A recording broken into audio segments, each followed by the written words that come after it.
The Tariff of 1828 was a very high protective tariff that became law in the United States in May 1828. It was a bill designed to not pass Congress because it hurt both industry and farming, but surprisingly it passed. The bill was vehemently denounced in the South and escalated to a threat of civil war in the Nullification crisis of 1832-1833. The tariff was replaced in 1833 and the crisis ended. It was called the Tariff of Abominations by its Southern detractors because of the effects it had on the Southern economy. It set a 38% tax on some imported goods and a 45% tax on certain imported raw materials. The manufacturing-based economy in the northeastern states was suffering from low-priced imported manufactured items from Britain. The major goal of the tariff was to protect the factories by taxing imports from Europe.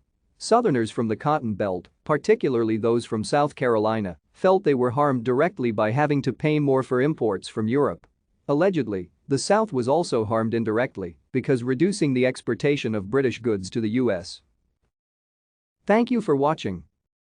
Like and subscribe if you would like to view more of our videos. Have a nice day.